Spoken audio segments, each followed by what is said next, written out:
Good morning, and welcome to World in 5, your trusted source for comprehensive coverage of today's most pressing events. In a surprising move that has reshaped the landscape of the presidential race, President Joe Biden has concluded his re-election bid and thrown his support behind Vice President Kamala Harris as the Democratic contender for the presidency.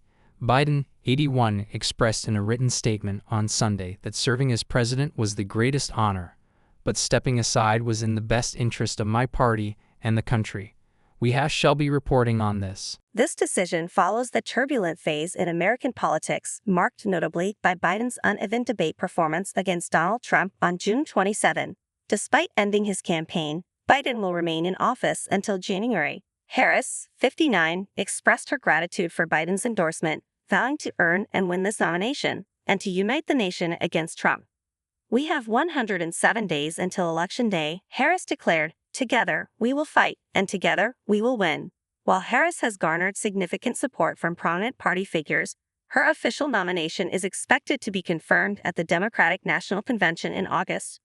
On the other side, a revitalized Trump has surged in the polls and secured the Republican nomination at their convention in Milwaukee this week, just 5 days after surviving an assassination attempt.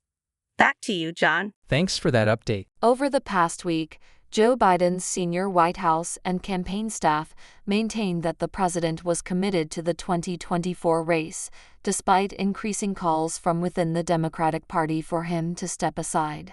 As recently as Saturday, his aides were finalizing a campaign schedule for him to follow once he returned to the White House. We have Anthony reporting on this.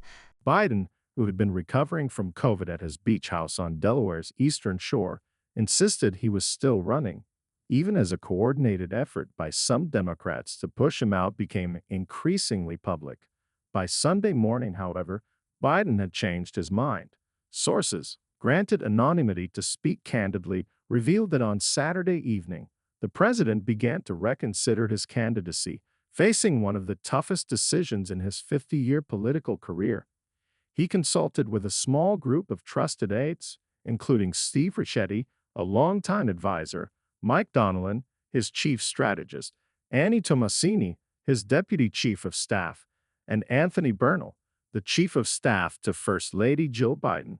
Ricchetti, who has been close to Biden since his Senate days, arrived at the president's beach house on Friday, followed by Donilon on Saturday. Together, they reviewed new polling data and discussed the feasibility of Biden defeating Donald Trump in the current political climate. Back to you, Bella. Thanks for that update. On Tuesday, India's Prime Minister Narendra Modi's coalition government will unveil its first federal budget following a narrow election victory. For the first time, a weakened Modi is dependent on coalition partners, and he is anticipated to implement a reset in spending policies while maintaining fiscal discipline. We have Jensen reporting on this. Analysts indicate that the new government may need to concentrate more on the rural majority, who have not reaped the same benefits from the country's rapidly growing GDP as the wealthy have.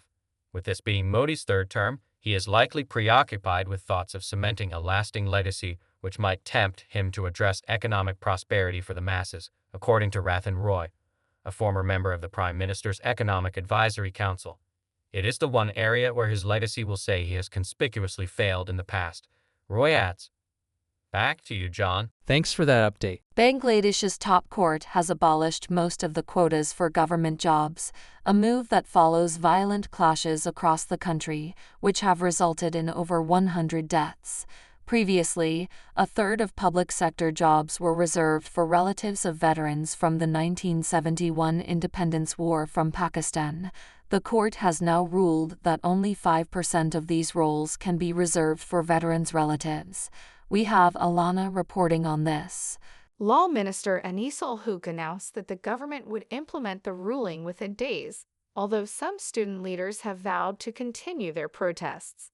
In an interview with the BBC, Mr. Hook denied that Prime Minister Sheikh Hasina, who has been in power since 2009, was losing her grip on the country. In that case, you would have seen the mass population of the country revolt. They have actually supported the government during this turmoil and agreed that the government should act to end the violence, he said.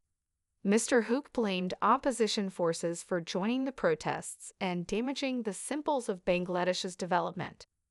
Despite the court's decision, several protest movement coordinators have told the BBC that their actions would continue until the government took concrete steps. Back to you, Bella. Thanks for that update. Thanks for tuning in to World in 5 for your daily dose of news and updates. Don't forget to hit that subscribe button and turn on notifications so you never miss out on breaking stories and insightful analysis.